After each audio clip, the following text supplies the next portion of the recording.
shocked.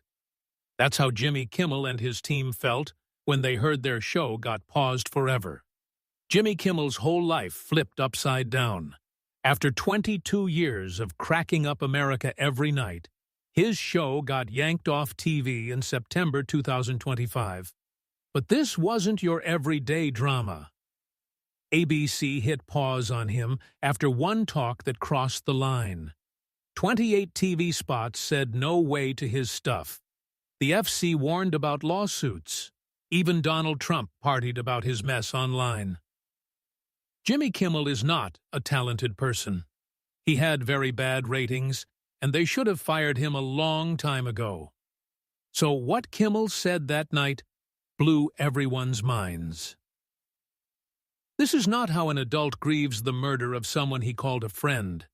This is how a 4-year-old mourns a goldfish. But the real gut punch isn't just his job stuff. It's the secret fights he's battled in private that nobody saw coming. Jimmy Kimmel was born on November 13, 1967, in Brooklyn, New York. His full name was James Christian Kimmel. He was the oldest of 3 kids. His mom, Joan, stayed home with Italian family ties. Her grandparents sailed to America after a massive quake shook Ischia near Naples in 1883. Jimmy's dad, James John Kimmel, punched the clock at IBM. Their last name used to be Kummel, which means caraway in German. It's kind of funny because down the road, Jimmy got famous for jazzing up late-night TV. He grew up in Mill Basin, a blue-collar Catholic spot in Brooklyn. The apartment was tiny, and with 5 folks crammed in, it felt packed all the time. Jimmy turned into the big bro shield for Jonathan and Jill. That little place showed him how to pipe up, crack jokes, and keep folks hooked just to snag some spotlight. Every Sunday, Jimmy slipped into white and helped out as an altar boy at church. He jumped into all the ceremonies and picked up discipline and rhythm. But he was kinda a rascal, too. He once owned up that even in confess, he'd goof around. The priests had zero clue that the kid in front of them would turn into one of the top comedians nationwide. Everything flipped in 1976 when Jimmy was only 9. His dad switched from IBM to American Express, and the family had to ditch Brooklyn for Las Vegas. It hit like a ton of bricks. Jimmy jumped from a calm, churchy hood to a crazy town buzzing with neon lights, gambling spots, and show folks. He recalled spotting Liberace grabbing groceries in a hairnet. He once caught Sammy Davis Jr. browsing at a store. Those weird run-ins gave Jimmy a sneak peek at the entertainment scene, way before he'd dive in himself.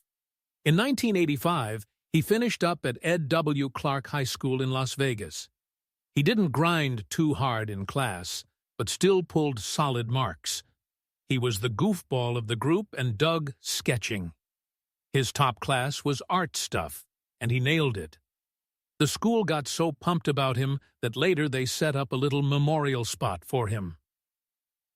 Years down the line, Jimmy handed over $54,000 to give back. Back then, he was hooked on David Letterman's Late Show. But with no VCR and bedtime rules, he'd creep around the block watching taped bits at Buddy's pads. Those sneaky evenings shaped him. They planted a big dream. Straight out of high school, he headed to the University of Nevada, Las Vegas. It was 1985, and he linked up with the school radio spot HOUNV. He ran a Sunday night chat program, and it was his debut mic time. He bombed in courses with a 2.36 GPA. Years later, he quipped that booze flowed free on campus then, which might explain why school memories were mostly blanks. He stuck around UNLV for just over a year. In 2013, when the school tossed him an honorary degree, he faced a huge crowd and cracked that he sweated more on that speech than any assignment back at UNLV. He had a blast at the station, but he also got canned for going overboard. Ken Jordan, he boss guy then, had to boot him. It was Jimmy's first slap for being too gutsy. But that kick also lit a fire to push harder. In 1986, Jimmy shifted to Arizona State University and started dialing prank calls to a local station, KZZP-FM. The DJs, Mike Elliott and Kent Voss, ate them up, so Jimmy turned into a steady sidekick. His punch, his tone, and his funny bone popped. He wasn't some dude tossing wild gags. He had real magic. That sparked his first legit gig in 1989 at KOK-FM in Seattle. He teamed up with Kent Voss on the morning drive slot.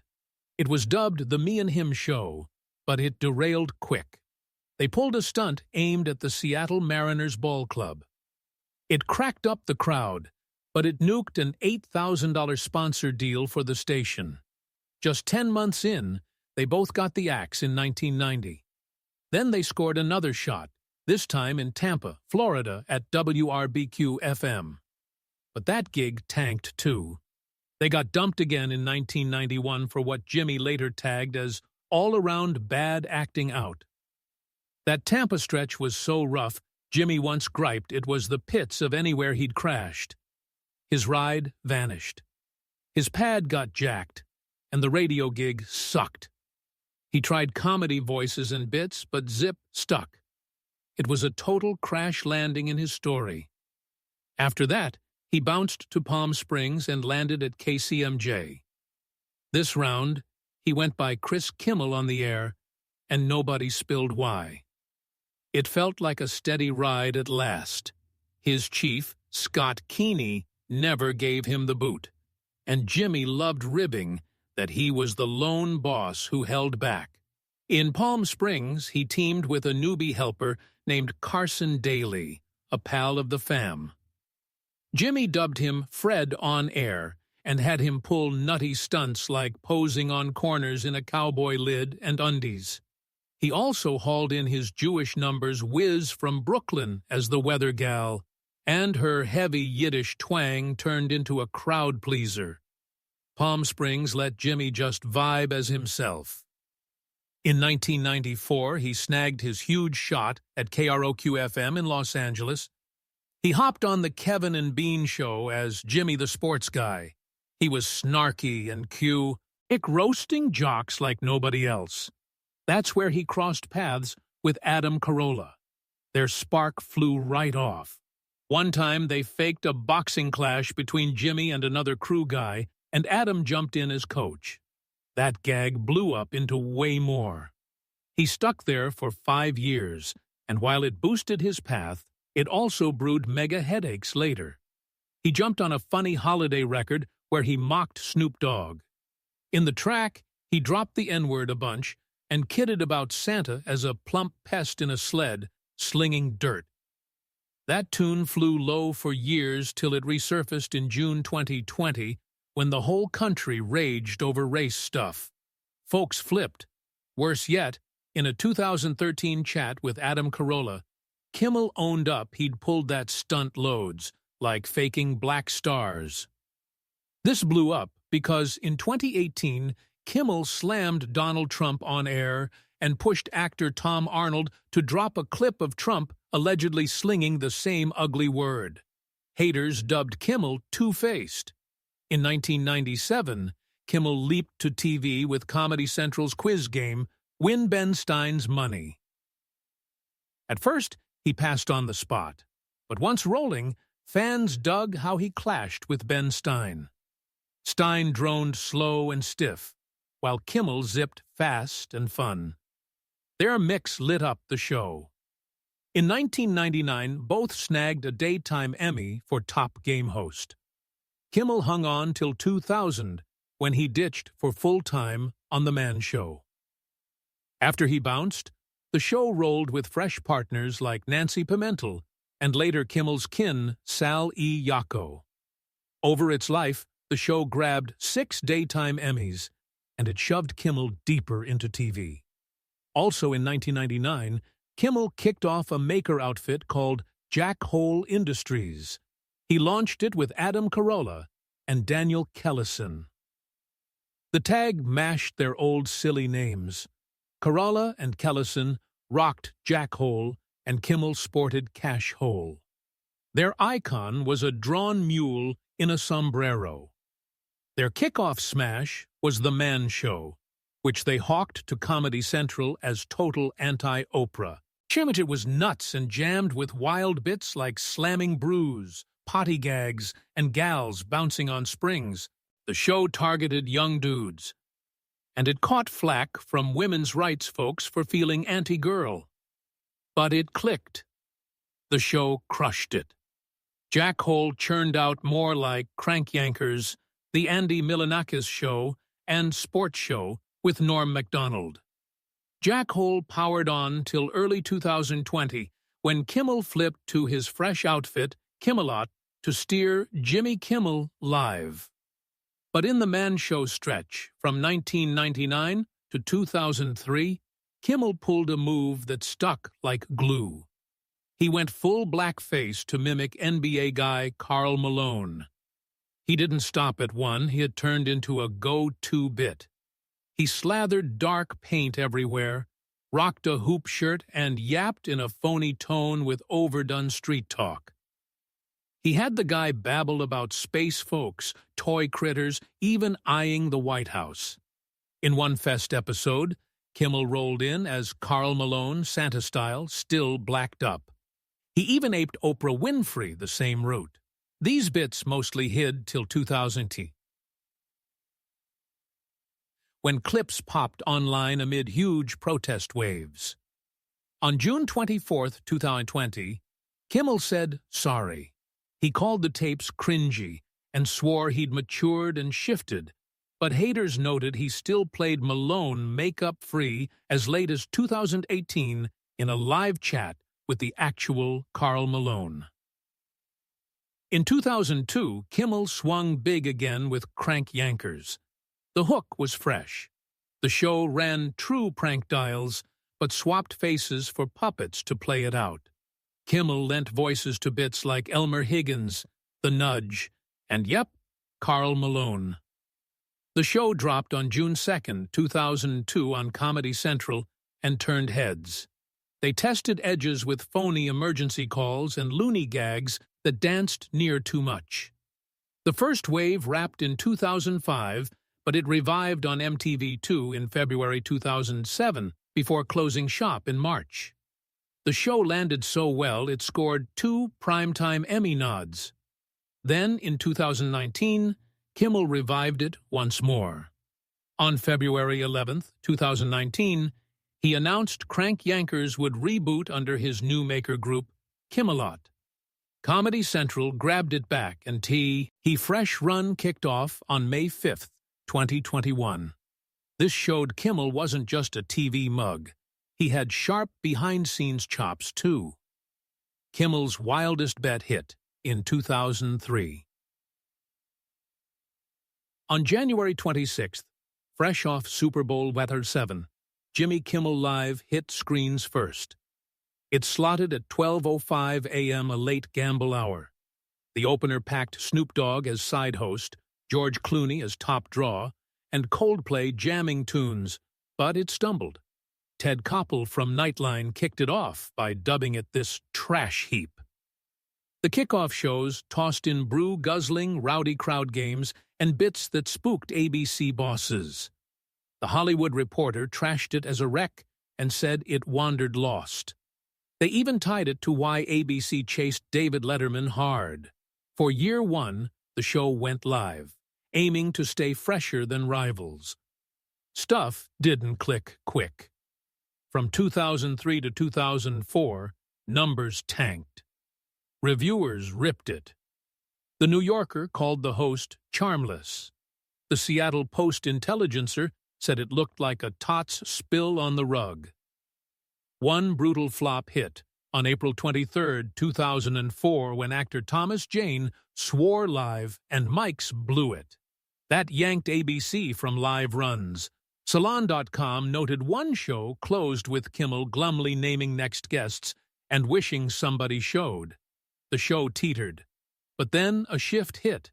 Kimmel wove in his true clan. Big time, his uncle Frank Potenza. Frank was an ex-New York fuzz turned show guard. From 2003 to 2011, Uncle Frank popped in goofy spots and warmed the crowd. He had a warm, straight-up vibe, and fans ate it up. When he died in 2011, Kimmel ran a whole Nod episode on September 6th. Don Rickles, Frank's fave visitor, showed, and the band Cleto and the Claytones played. Mid-show, Kimmel teared up on stage. It was one of those raw peeks past the punchlines. That air helped folks eye his show fresh. One mega-tweak landed in 2013. On January 8th, Jimmy Kimmel Live slid from 12:05 a.m. to 11:35 p.m., snagging Nightline's old perch. Nightlin. He had chugged since 1979 and still pulled crowds. So, the jump was a monster bet. But ABC dove deep. They decked it with a slick new stage, packing a giant screen named The Wall of America. The setup tweaked, too. Clip reels like mean tweets blew up online. There were gutsy stunts, like the phony twerk chick who flamed in 2013. Kimmel even reworked his stage play. The desk and seats rolled out just for chats after he rapped stand-up rants and bits. Now he squared off straight with Jay Leno and David Letterman in an era when late night shook up big in 2003, same year his gig launched. Kimmel also emceed the American Music Awards on November 16th. It went down at the Shrine Auditorium in Los Angeles. Huge names like Britney Spears, Christina Aguilera, Metallica, and Outkast rocked it. 50 Cent and Luther Vandross snagged the most trophies. But Kimmel stirred heat again. He cracked a line about Michael Jackson that ticked off tons of fans. It was his debut big host dust-up, and flashed how his sharp laughs could bite back. That flash turned into a heads-up. From there, Kimmel had to clock when to lean in and when to ease off. But the role cracked doors, too. He kept running award nights after, like heaps of American Music Awards and even the Oscars. That opener shaped his path for good and rough. In December 2005, an odd twist popped at the tail of a late chat show. Jimmy Kimmel eyed the lens and said, "Sorry to Matt Damon, we ran out of time." Then credits rolled, but Matt Damon wasn't a guest. He wasn't slated. He wasn't waiting off stage. He wasn't even on site. Kimmel just winged it. He owned later he thought the show dragged so bad he craved a chuckle close. He said, "Matt's name just hit me 'cause he was big enough to feel punchy." That one quip spun into TV's longest fake beef ever. Over 15 years after, Kimmel dropped that line over 3,000 times. It turned ritual. Whenever time tapped out, Matt Damon ate the blame. Fultumt. KS bugged Damon non-stop about it, even though he'd never crossed Kimmel's path yet. Damon said, "I kept hearing, 'What's the deal with you and Kimmel?'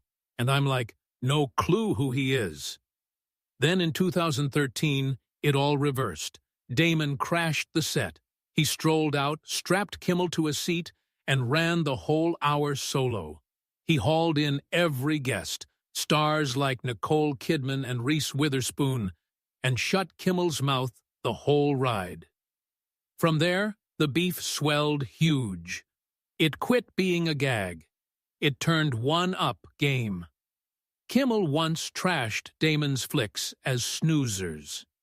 Damon dragged Ben Affleck along and clutched his mitt like a hired muscle. The bit spread wild. Award bashes, fund fests, web clips, even kin jumped in. Kimmel's wife tossed shade. Damon's wife chuckled in. What kicked off as a tossed line in 2005 morphed into a near two-decade laugh epic. Then, in 2017, something dropped that flipped it all, but not with laughs. On May 1st, 2017, Kimmel hit his desk, holding tears. His fresh baby boy Billy came with a wild heart glitch called tetralogy of Fallot with pulmonary atresia. It hits about 1 in 2,500 newborns. Billy went blue mere hours post-birth. At just 3 days, he hit open heart fix. Kimmel said it crushed their whole bubble. He said, "We had non-believers begging gods for us." The rant ran 13 minutes and left millions sniffling along. But Kimmel kept rolling. He jabbed at polls. He said no mom or dad should pick between kids fix and broke status. He blasted the med setup. He cooked up the Jimmy Kimmel test for rule makers. He said any med plan got to shield tots like Billy, rich folks or broke ones. At first, Senator Bill Cassidy backed it. But months on, Cassidy pushed a bill that flunked it. Kimmel blew up. On live feed, he tagged the senator a fibber. Billy's clocked 3 open heart ops now, his latest hit in 2024 at age 7. Through the grind, Kimmel stuck on air-chasing grins, and while his crew quietly scrapped a fight, hidden from most eyes. Jimmy Kimmel's path zigzagged wild after his fame spike. One of the biggest curveballs was his maker group Jackhole Productions. He fired it up with buds Daniel Kellison and Adam Carolla. The label mashed their private cracks and wound up sounding like a fake swear. Their sign was a sketched donkey in a sombrero, but past the yucks sat real comedy TV shakes. In the mid-2000s, their boldest baby was the Andy Milonakis Show. It aired 2005 to 2007 on MTV and MTV2. Andy seemed kid-sized, but clocked 22. He rocked a odd hormone glitch that locked his look young. His bits were so odd and kiddo, they jarred watchers. Folks gawked at the screen. But Jackhole also dropped Crank Yankers, The Man Show, and a bizarre flick named Windy City Heat. These weren't plain TV, they tested comedy's outer edges. By 2020, Kimmel shifted gears. He handed Jimmy Kimmel live reins to his new crew, Kimmelot. That wrapped Jackhole's run. But as one tale closed, another cracked open. On February 18, 2020, Kimmel hit PBS's Finding Your Roots. He figured he'd dig some Italian roots. What blindsided him was learning he tied kin to Martha Stewart. He cracked up loud and blurted, "No way you're serious." He even kidded, "This clicks for me," then tossed, "Sweet for me, rough for her." Later, they teamed on air. He gifted her a pup-carved cheese tray. They giggled over their freaky blood link, but not every Kimmel beat rang happy. In 2009, Megan Fox swung by his desk and spilled a tale from when she was just 15. She said flick boss Michael Bay stuck her in a swimsuit and spikes and had her groove under falls in Bad Boys 2. She was a teen. Kimmel tried a light jab then, but years later in 2020, the cut bobbed up in the #MeToo wave, and rage boiled. Cancel tags trended hard. Kimmel's quip felt off now. Fox later swore no hurt came, but the yarn still lit how eras flipped. By 2025, Kimmel dropped fresh tea. He'd locked Italian citizenship for real. His great-grandfolks fled a killer quake in 1883 in Ischia by Naples. That old wreck, 142 years back, let him claim via Italy's kin rules.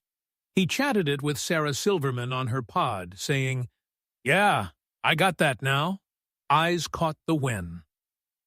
It dropped in Donald Trump's second Pres Go, and Kimmel had ripped Trump open on air for 22 years straight. Some whispered if Kimmel eyed a bailout plan. In February 2024, Kimmel buzzed news again, chatting quit dreams. He told the LA Times his ABC deal might wrap his run. At 56, after 21 years live, he said, "That feels solid, that's plenty." He'd floated that before, but this rang heavier. He mused on aging and skipping death without chasing skipped joys. He pictured chill days off lens, stuffed with crafts like cooking, sketching, even carving clay. He dreamed quiet hangs packed with past-due fun. Before that buzz, Kimmel's home scene rode wild waves. He wed college flame Gina Maddie in 1988 while at Arizona State. They popped daughter Catherine in 1991 and boy Kevin in 1993. But those stretches ground hard. Jimmy hustled radio and kept eating boots. They bounced towns non-stop. Gina stitched costumes for shows to float cash. As Jimmy dove deeper into gigs, their tie frayed. In 2002, after 14 years, Gina pulled the divorce plug. Even through the mess, they co-raised the kids smooth. Right post-split, Kimmel linked with funny man Sarah Silverman. They clicked in 2001 at a Hugh Hefner roast. She roasted him public. That sparked a romance somehow. They rolled from 2002 to 2009. In that stretch, they cooked landmark funny clips like, "I'm fucking Matt Damon," and I'm fucking Ben Affleck. Those blew up pre-viral days, but when Sarah jetted to New York, Miles killed it. They split final in 2009, though she once yanked him from death when his gut blew. She stormed docks till they fixed his ignored ache. In 2009, Kimmel met Molly McNerney, a pen on his team. They sparked in October. 3 years on, rings swapped, and by July 20th, 13, vows sealed. Daughter Jane dropped in 2014, then son William, a.k.a. Billy, in April 2017. But Billy packed a killer heart flaw. 3 days fresh, emergency knife work. He's tallied 3 open hearts, latest in May 2024. Kimmel wielded his mic to blast med rules shorting tots like his. By February 2025, Billy hit solid ground. Jimmy's wrestled narcolepsy since 2003, too. He'd nod off mid-gig with no heads up.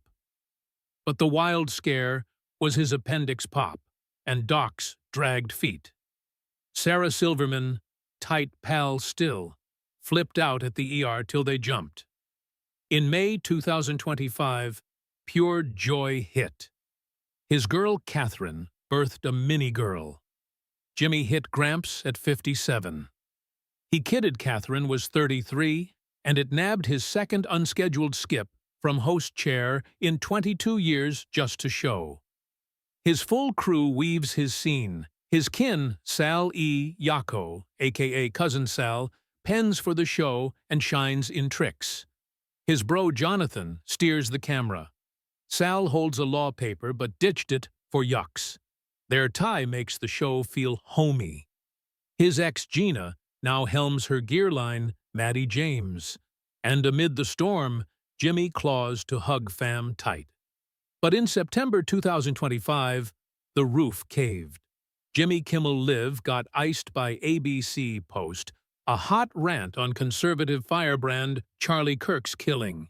He pinned some crews for twisting the loss into vote bait. Next Star Media yanked it from 28 spots. The FCC even waved lawsuit flags. The ACLU yelled censorship. The dust-up shone hard on how dicey poll laughs turned. And that wasn't Kimmel's lone stir. In February 2024, ex-rep George Santos hit him with a $750,000 suit. Kimmel had duped him into clip cameos for a show bit. In one, Santos blind cheered a Schnauzer clone named Adolf. Sounds cooked, but it rolled. Court axed it in September 2025, ruling Kimmel's play safe as spoof. Then Trump piled on. On September 17, 2025, Donald Trump cheered Kimmel's freeze on Truth Social. He posted, "Huge win for America. Kimmel has zero talent." He even slammed Fallon and Myers as full flops. Trump had beefed Kimmel years long. and this smacked like a wind strut.